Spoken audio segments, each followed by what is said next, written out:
Fala pessoal, tudo bem com vocês? Eu sou Juan de Molinari, professor de Clínica Médica aqui do Estratégia Média. Estou aqui para te receber hoje num podcast importantíssimo dentro da disciplina de pneumologia. Vou receber aqui o Gustavo, que é residente lá da USP de pneumologia, para a gente trazer um tema fundamental para a sua aprovação. Seja bem-vindo, Gustavo. Muito obrigado, Juan. É uma honra estar aqui para a gente conversar um pouco de pneumologia. E eu acho que hoje talvez seja um podcast de um dos assuntos que mais cai na prova de residência quando a gente fala de pneumologia, que é a doença pulmonar obstrutiva crônica, né? Eu acho que para a gente começar esse podcast, para a gente começar a conversar esse assunto, a gente precisa entender o que é essa doença, Juan. Então, se alguém te perguntasse como é que você definiria a doença pulmonar obstrutiva crônica, de uma forma bem direta, como é que a gente conseguiria responder isso?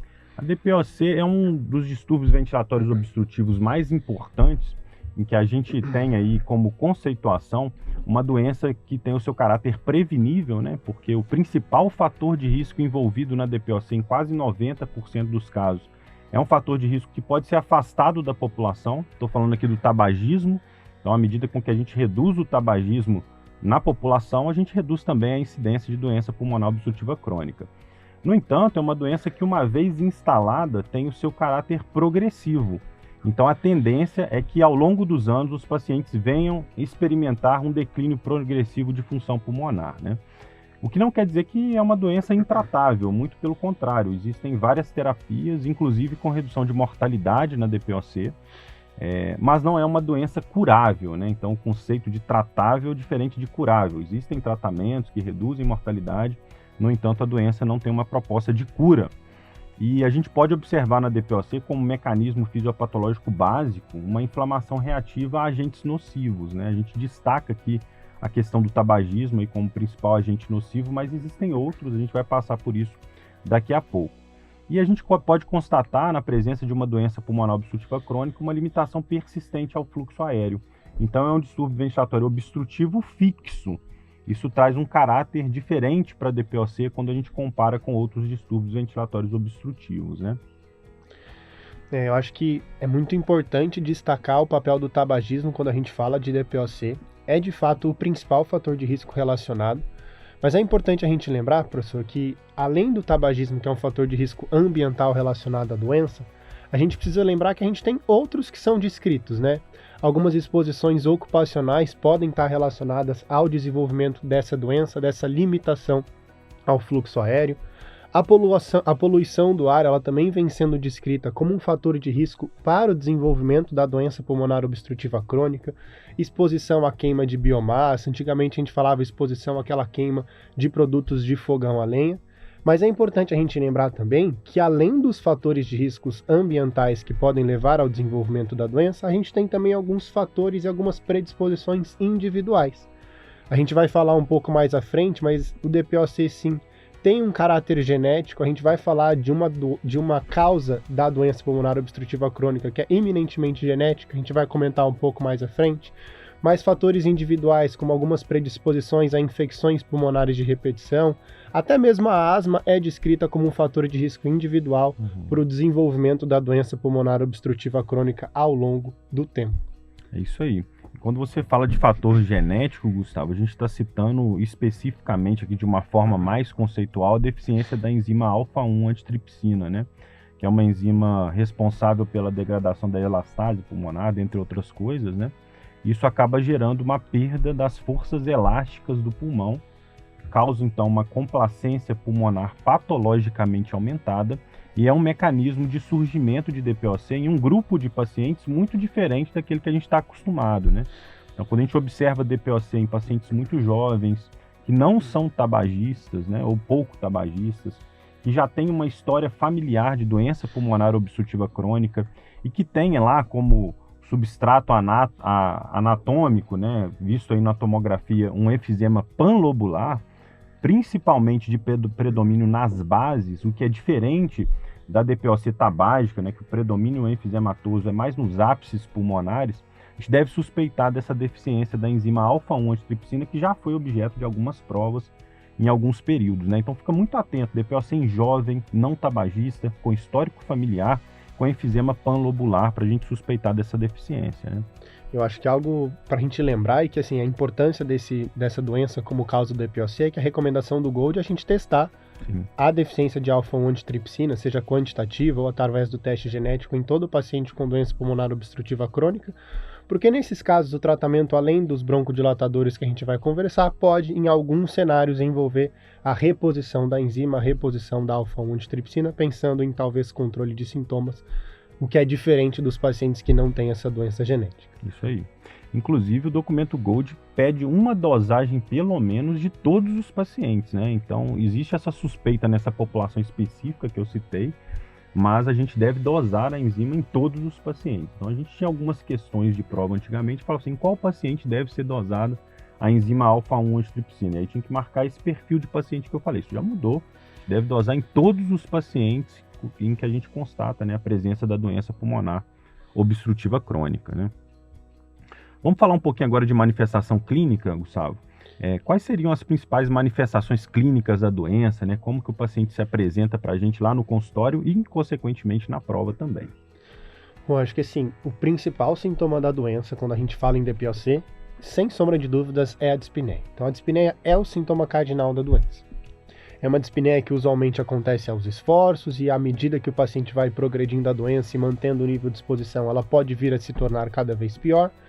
Tosse é um sintoma bastante descrito, pode ser uma tosse seca, mas pode vir também associado a uma expectoração, pensando principalmente nos períodos em que a doença ela pode vir a ser exacerbada, mas o que a gente precisa lembrar é que os sintomas eles não têm muita correlação com a função pulmonar.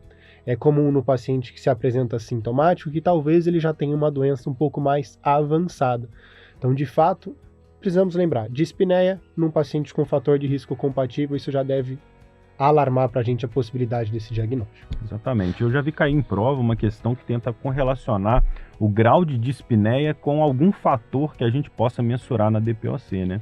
É importante lembrar que a dispneia se associa muito com o aumento de volume residual.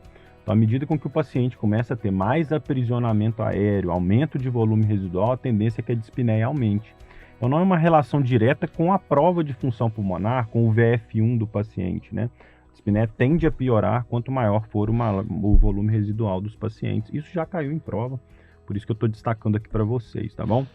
E é interessante, Gustavo, que sobre o exame físico da DPOC, né, muitas vezes a gente espera aquelas alterações clássicas, mas não é o padrão habitual.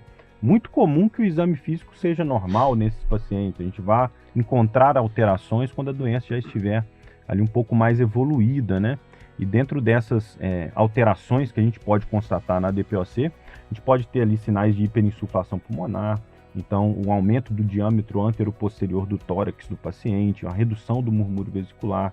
Em alguns casos a gente pode constatar também pacientes que apresentem roncos na ausculta, sibilos, né, podem aparecer também. E existem pacientes aí que podem se manifestar também com sinais de hipoxemia. Hipoxemia nunca é um sinal muito precoce, né, para a gente verificar aí no exame físico dos pacientes com DPOC, mas é um sinal esperado e tem alguns subtipos de paciente que apresentam hipoxemia de forma mais precoce, né? Então a gente vê que aqueles pacientes com mais enfisema tendem a ter hipoxemia de forma mais tardia e aqueles pacientes que têm um perfil mais de uma bronquite crônica mesmo tendem a apresentar o sinal da hipoxemia de forma mais frequente, né? Sinais de hipoxemia de forma mais frequente. Juan, e tem uma coisa que a gente sempre vê aparecer nas provas, né? A descrição de um paciente com quadro clínico sugestivo de DPOC, que a questão vai lá e coloca pra gente um achado no exame físico, o achado de baqueteamento digital. O que você tem para falar pra gente do baqueteamento digital no DPOC? É um achado que a gente espera? Não espera, né, Gustavo? Essa é uma grande pegadinha de prova, que acaba associando o baqueteamento digital com distúrbios pulmonares, né? Então vai ali naquela sequência, um paciente tabagista, idoso, grande carga tabágica, baqueteamento digital, DPOC. Opa, não vai por aí, né? O baqueteamento digital não é um achado comum na doença pulmonar obstrutiva crônica. Então, quando a gente encontra esse tipo de achado, a gente tem que pensar na questão de prova, em diagnósticos diferenciais. O principal destaque aqui que eu vejo nas provas é a fibrose pulmonar idiopática, né? Então pega um idoso lá, que tem crepitação fina, estertor em velcro, às vezes a gente não percebe isso na questão. E tem o baqueteamento digital, o diagnóstico não deve ser DPOC na prova, deve ser fibrose pulmonar idiopática que ele quer que você marque, né? Mas podem ser outros tipos de intersticiopatias também. Neoplasias de pulmão, né? Podem cursar aí com essa paraneoplasia, então sempre lembrar disso. Não é um sinal esperado na DPOC. Perfeito.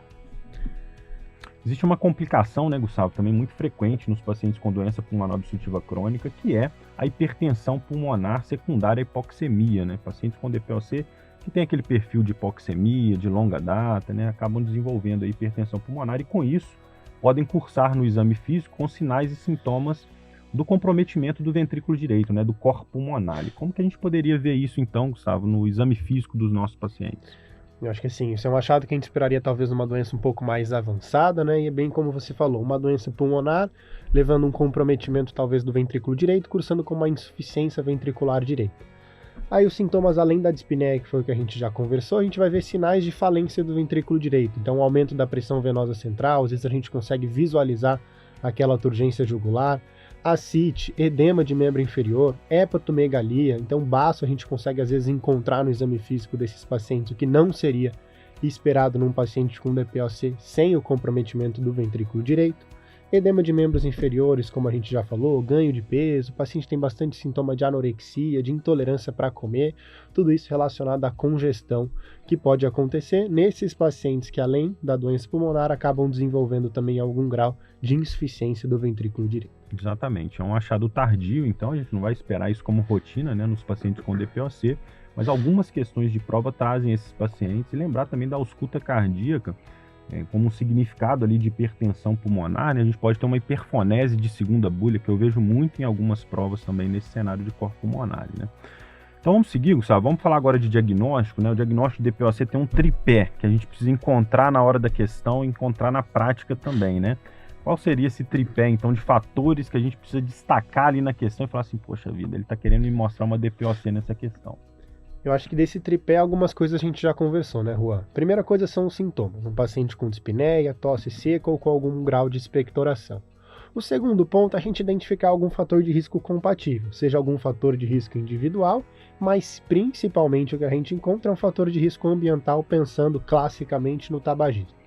Então, um paciente tabagista com um quadro de dispneia, tosse crônica que vem se arrastando e vem piorando, a gente já tem 2 pontos do tripé que precisa ser completado com uma avaliação da função pulmonar. A gente precisa completar esse tripé com a realização de uma espirometria.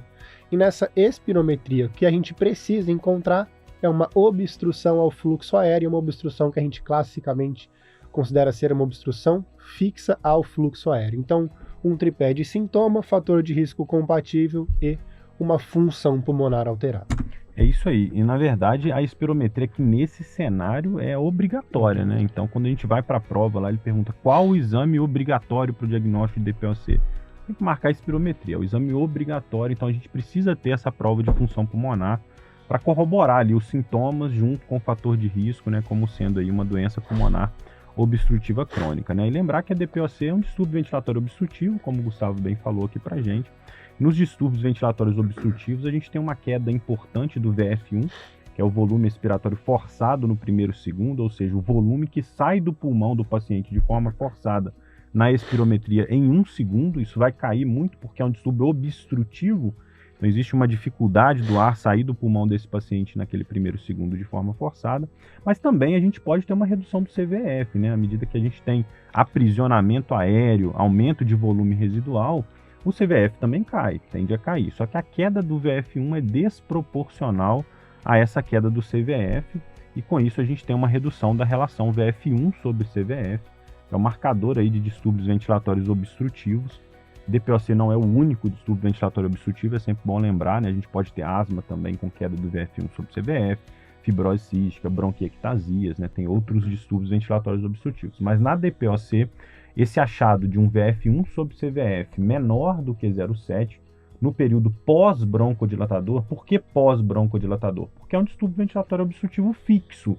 Então a gente vai procurar isso no período pós-broncodilatador. O paciente tem que continuar tendo o distúrbio ventilatório obstrutivo mesmo depois do uso do broncodilatador, né? Isso é necessário para o diagnóstico, é um critério obrigatório. Então a gente vai atrás disso na espirometria.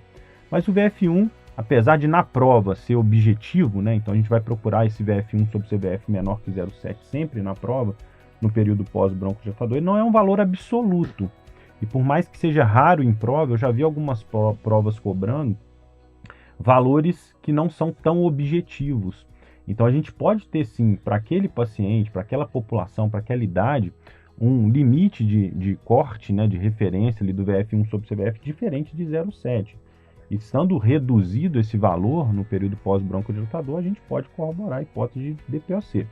No entanto, o mais comum que eu quero destacar para você é que a prova te cobre este valor bem objetivo, VF1 sobre CVF no período pós-broncodilatador, menor do que 0,7. Tá? Guarda esse valor, porque isso aí certamente vai aparecer em algum processo seletivo que você participe. Eu acho que isso é importante a gente lembrar, porque essa alteração do valor de corte ela é bastante importante, principalmente para pacientes jovens, né, Juan? Pacientes jovens, às vezes a gente pode acabar deixando de passar um diagnóstico de DPOC se a gente ficar muito focado nesse corte. Talvez uma dica que a gente tenha é utilizar o limite inferior. Algumas provas colocam o limite inferior da normalidade no exame, porque aí já corrige para a altura, já corrige para o sexo, mas como o professor Juan falou assim, pensando em prova, o que a gente precisa lembrar é esse 0,7 que consegue a gente responder a maior parte das questões, né? Sim. E o que a gente precisa lembrar, Juan, é que um tema muito frequente que é cobrado também é com relação à resposta broncodilatadora. O que a gente precisa lembrar é que os pacientes com DPOC, eles usualmente e classicamente, eles não apresentam uma melhora após a administração do broncodilatador. Então a gente fala que classicamente esses pacientes têm uma prova broncodilatadora negativa. Tem várias definições do que seria uma resposta positiva à prova broncodilatadora. O que a gente mais vê aparecer nas provas é aquele aumento dos 200 ml do VF1 e que isso corresponde também a 12%. Então o que a gente espera classicamente no paciente com DPOC é um distúrbio ventilatório obstrutivo caracterizado pela relação menor do que 0,7 com uma resposta broncodilatadora negativa.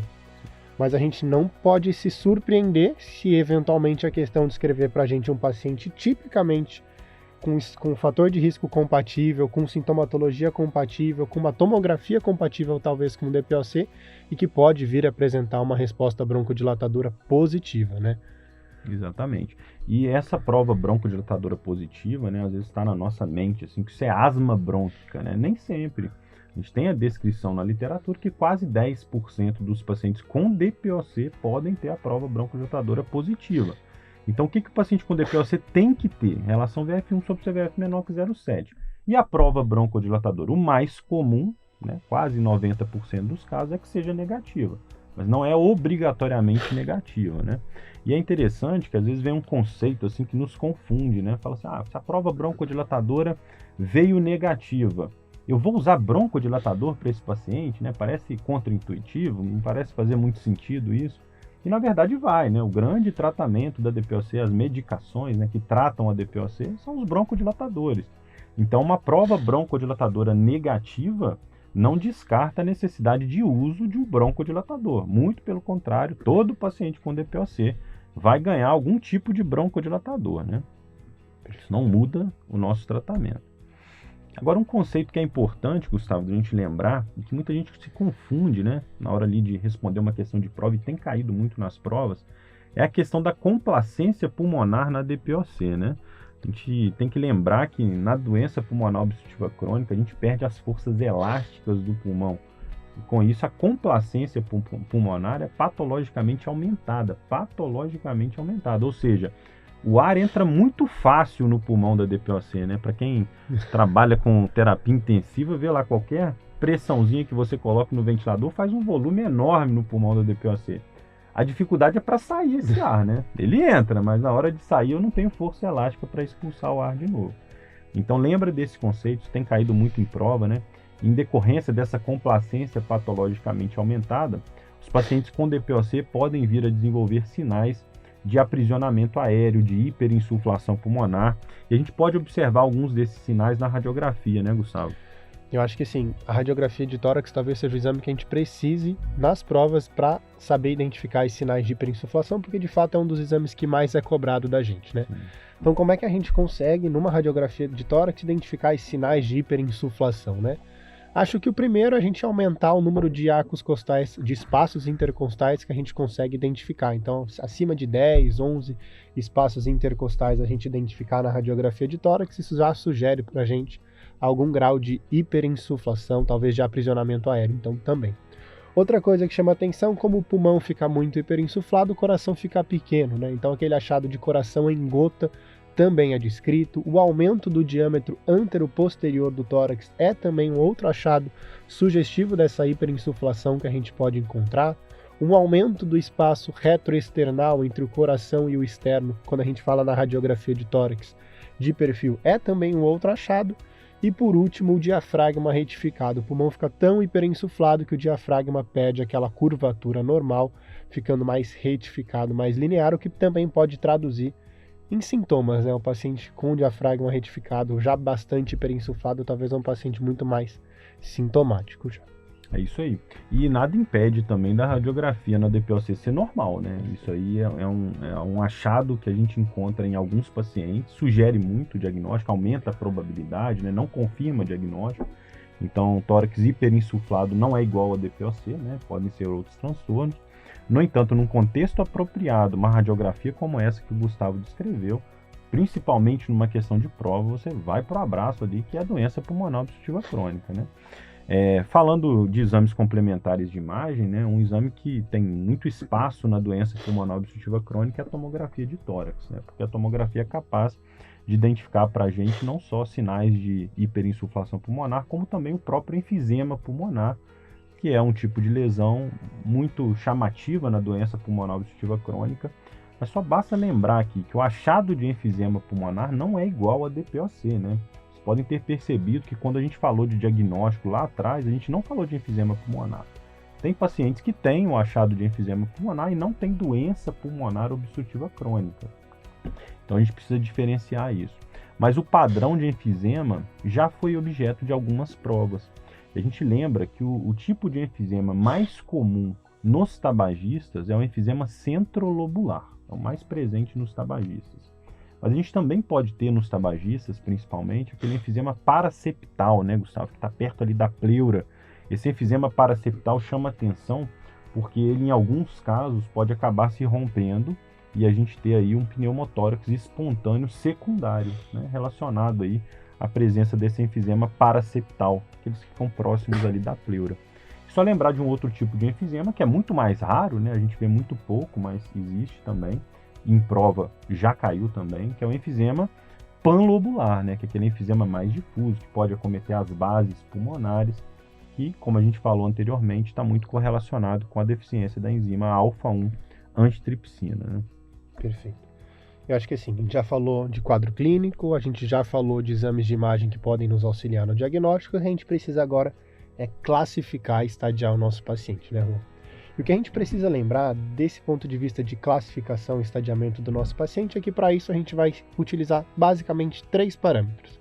O primeiro deles é o valor do VF1 pós-broncodilatador.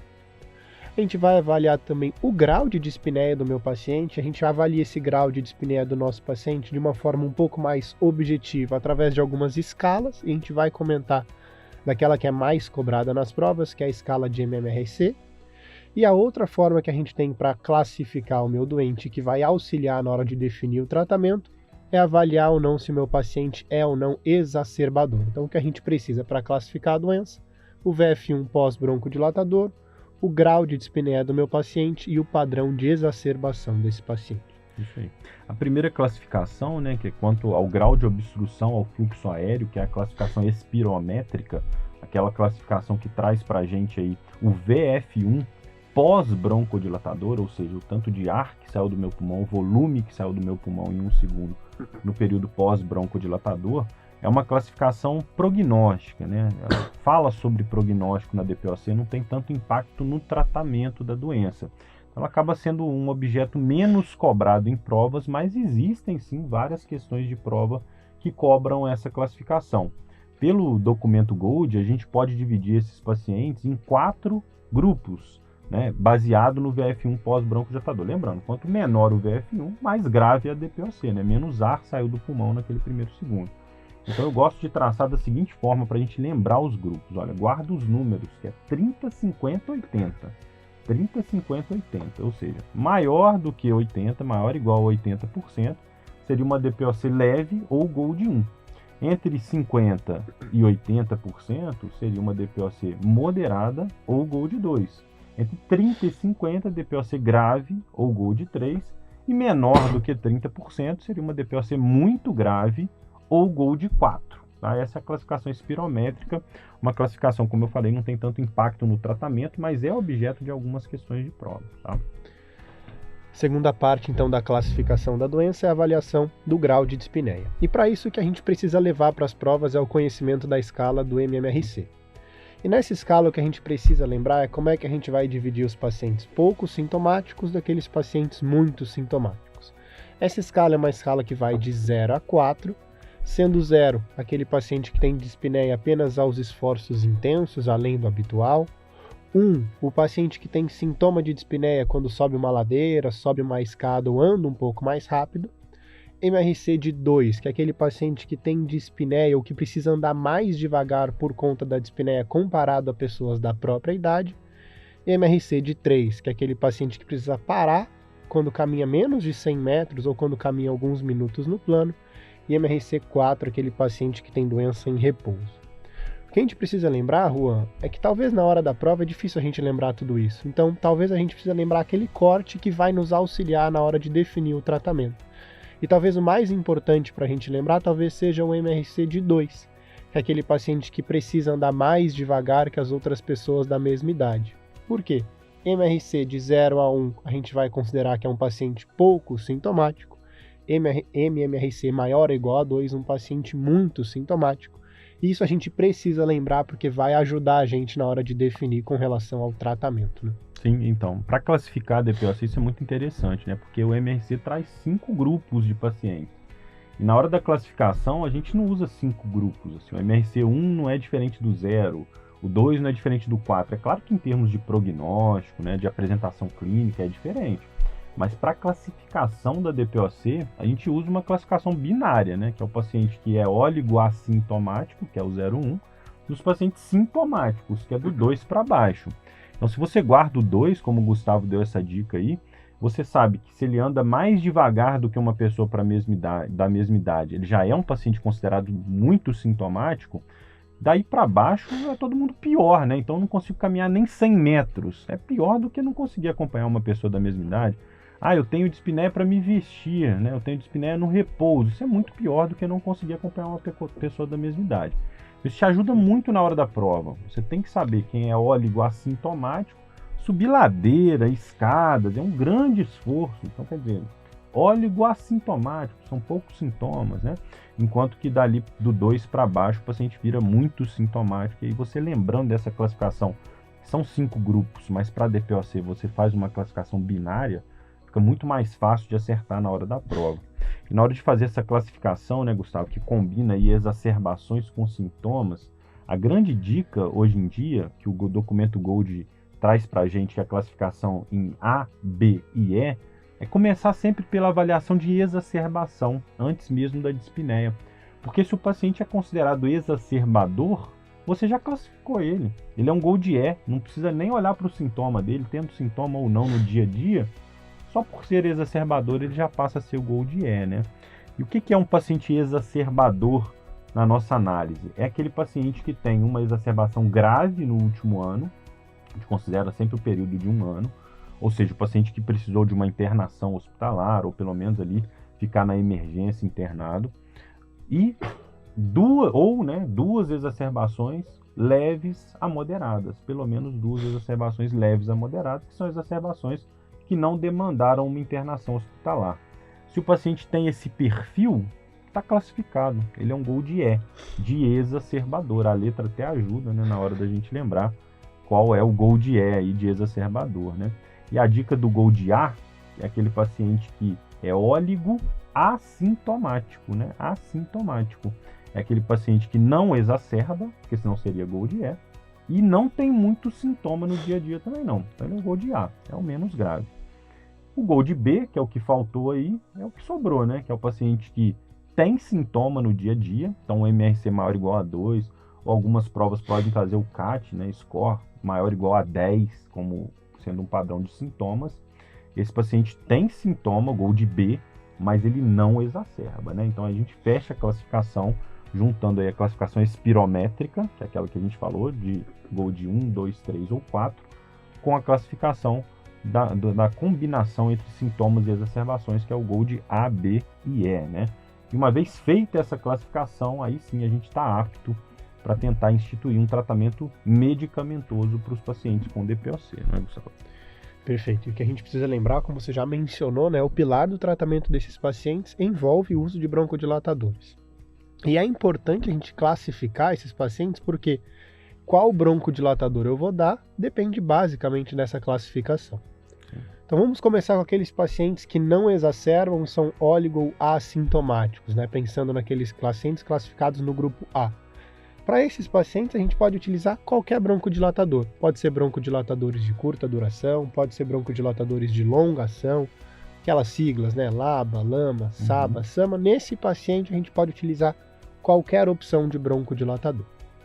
Agora, naqueles pacientes que ainda não exacerbam, mas são sintomáticos, que a gente classificou como grupo B, nesses pacientes a gente já precisa dar aquela dupla broncodilatação de longa duração.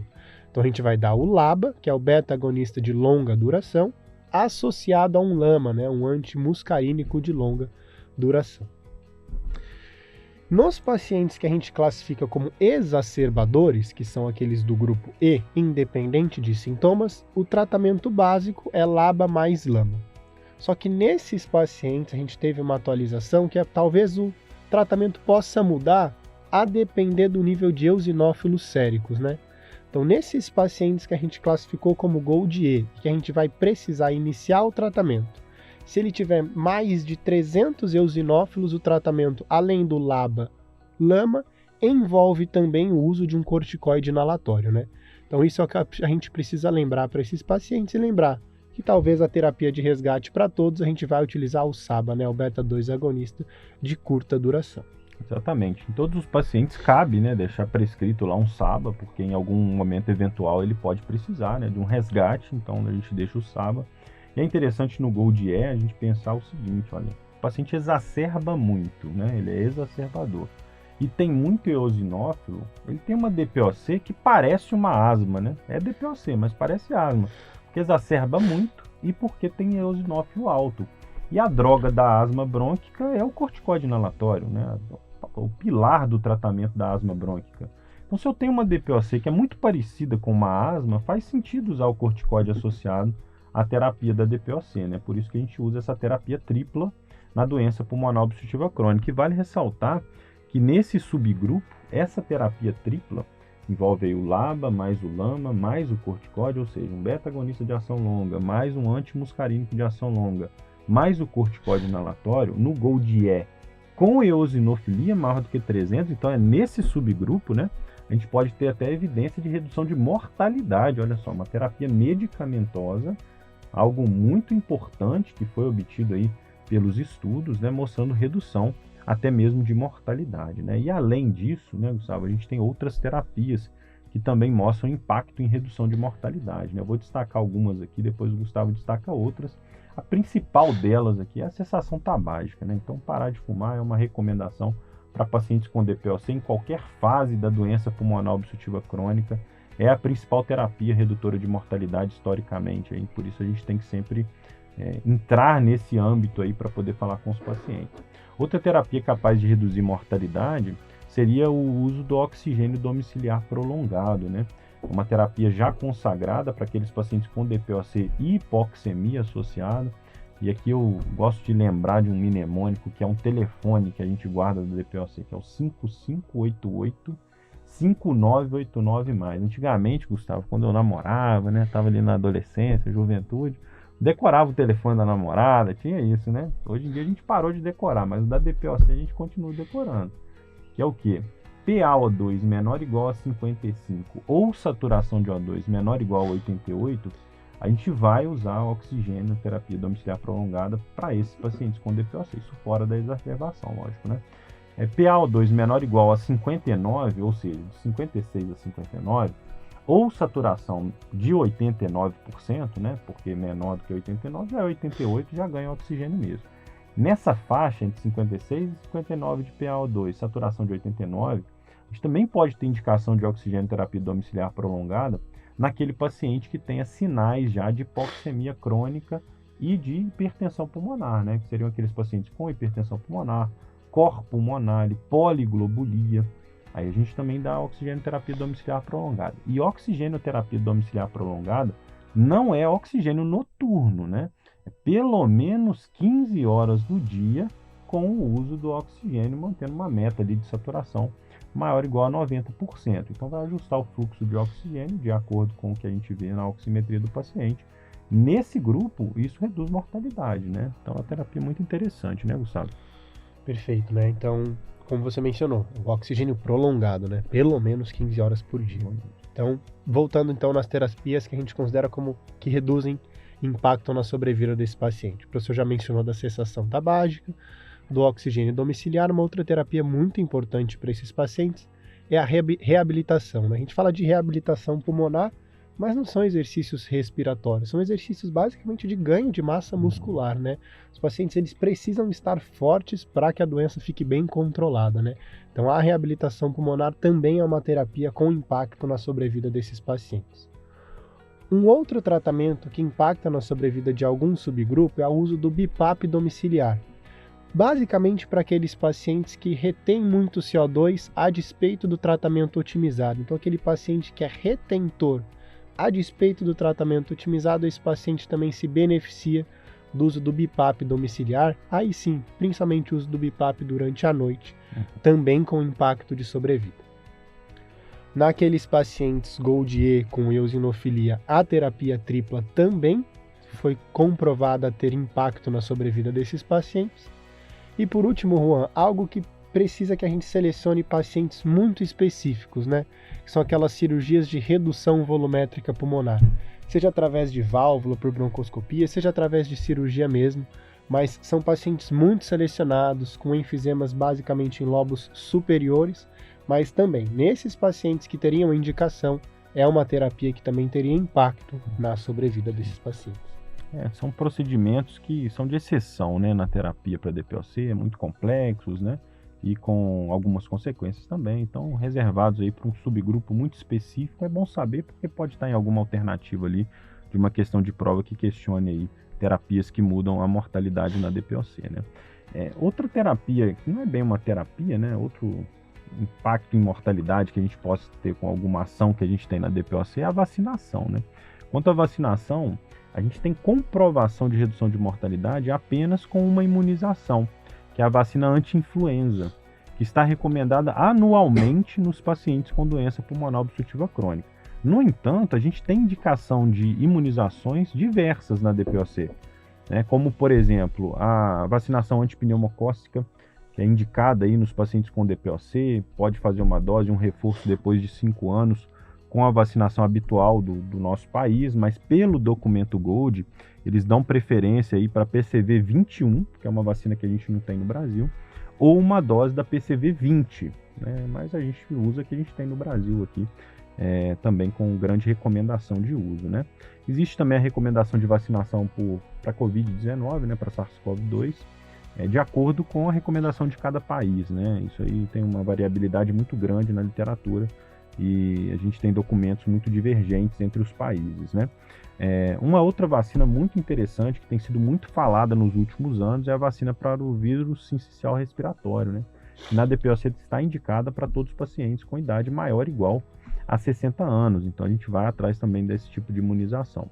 A vacina para pertussis, né, que é a DTPA, que a gente usa, está recomendada também na DPOC, desde que o paciente não tenha sido imunizado na adolescência. No calendário vacinal do Brasil, quase todo mundo foi imunizado na adolescência, né? Então tem que conferir isso lá para poder ver se o paciente precisa ou não usar esse tipo de vacinação.